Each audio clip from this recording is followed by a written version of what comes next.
Imagine being completely alone, 60 feet in the air, miles of dark trees in every direction. For a month, it is just you and a two-way radio. You sit in a small glass box and watch for smoke. It is boring. It is safe.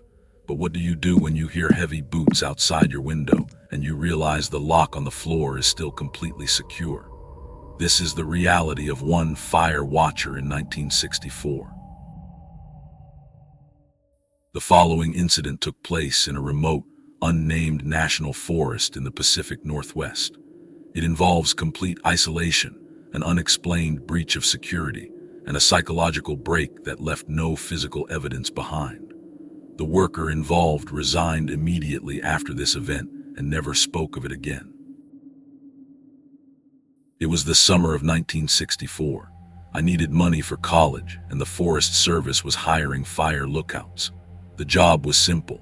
You sit in a glass box on top of a wooden tower, 60 feet in the air, and watch the trees. If you see smoke, you call it in on the two-way radio. They put me in a tower deep in a national forest in the Pacific Northwest. It was 40 miles from the nearest paved road. My only company was the radio and a battery-powered clock.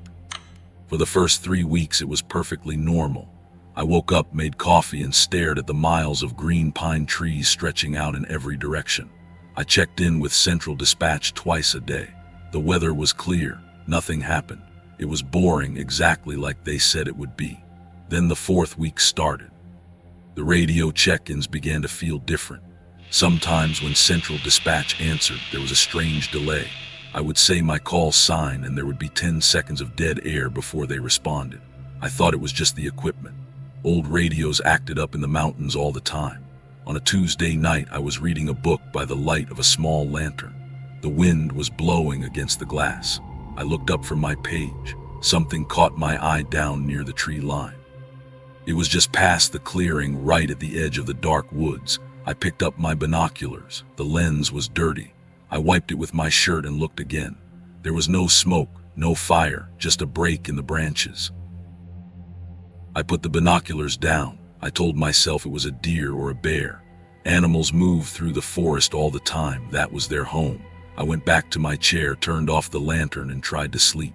The next morning, the break in the branches was gone. The tree line looked perfectly solid again. I made my morning coffee and picked up the radio microphone for the 8 a.m. check-in. I pressed the button. I said my call sign twice. The speaker hissed with static. No one answered. I tried changing the frequency, adjusting the dial a few millimeters to the left and right, just more static. I figured a storm had knocked out a relay station somewhere. It happened occasionally. We had emergency protocols for it.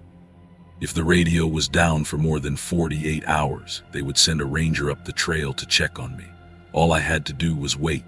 That night, the wind stopped completely. The forest was dead quiet. I locked the heavy wooden door at the bottom of the stairs, climbed up to the cab, and locked the trapdoor too. I sat in the center of the room. Around 2 in the morning, the radio turned on by itself. It wasn't static this time. Someone was holding down the transmit button on the other end. I could hear the faint sound of heavy breathing. I reached out to grab the microphone. My hand stopped mid-air. The breathing was coming from the speaker, but it was also coming from right outside the glass.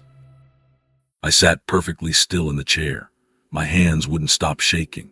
There's a narrow metal walkway that wraps all the way around the outside of the glass cabin. It is exactly 60 feet off the ground.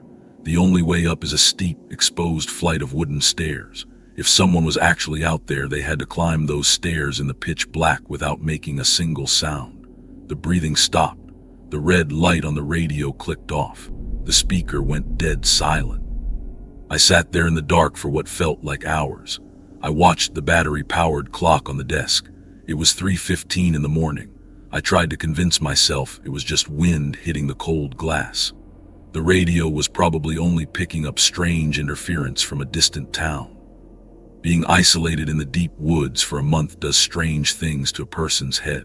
I stood up from the chair. My legs were completely numb. I walked slowly over to the desk to check the radio dial one more time. As I leaned forward, the floorboards outside creaked. It was a slow, heavy shift of weight, like a person stepping deliberately onto the wood right outside the east window. I backed away from the glass. I hit the edge of the small bed and stopped. There was another loud creak. Then another heavy step. Someone was slowly walking around the perimeter of the cabin. I stared down at the heavy lock on the trap door. It was still secure. The footsteps reached the very front of the glass observation deck and finally stopped. A hand started jiggling the exterior door handle. I stood in the dark and watched the handle turn. It moved slowly to the left, then stopped. Then it moved to the right. The lock held. Whoever was out there didn't try to force it. They didn't hit the door. They just tested the handle over and over again. There was nowhere for me to hide. The cabin was a 12 by 12 square made entirely of windows. If I turned on the flashlight, I would only be lighting myself up for whatever was standing on the deck. I crouched down next to the bed and kept my eyes on the door. Then the scratching started. It sounded like a dull piece of metal scraping against the thick glass pane on the south wall. I turned my head. The sound moved along the window, slow and rhythmic.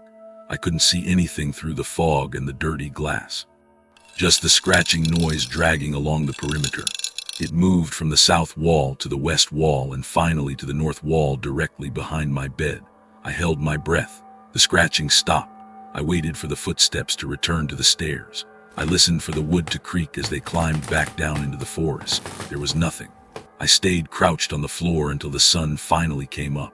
The morning light broke through the fog, filling the cabin with a dull gray color. I stood up. My legs ached from sitting in one position. I walked over to the north window to see if there were marks on the glass.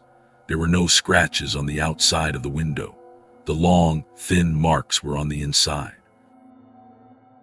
I touched the glass. The grooves were deep. Something sharp had dragged across the window right behind my bed, inches from where I was hiding. But the trap door was locked. The exterior door was locked. I had been the only person in the room. At least I thought I was. I turned around slowly. I looked at the small cot, the wooden desk, and the single chair in the center of the cabin. Nothing was out of place. There was nowhere for anyone to hide in a glass box, but the heavy breathing I heard earlier. It felt so close. I walked to the wooden chair and sat down. I didn't make coffee. I didn't try the radio. I just stared straight ahead at the tree line. 48 hours passed. I never moved from the chair. Finally, I heard heavy boots on the wooden stairs outside. It was the emergency search party. They came to check on me because I missed my reports. They unlocked the heavy door. 3 men stepped inside. They asked me if I was hurt. They asked me why the radio was off. I didn't look at them. I kept my eyes locked on the dark trees in the distance. They packed my things and walked me down the stairs. I never explained what happened that night. I resigned the next morning and never went back to the woods. People still ask me what broke my mind up in that tower.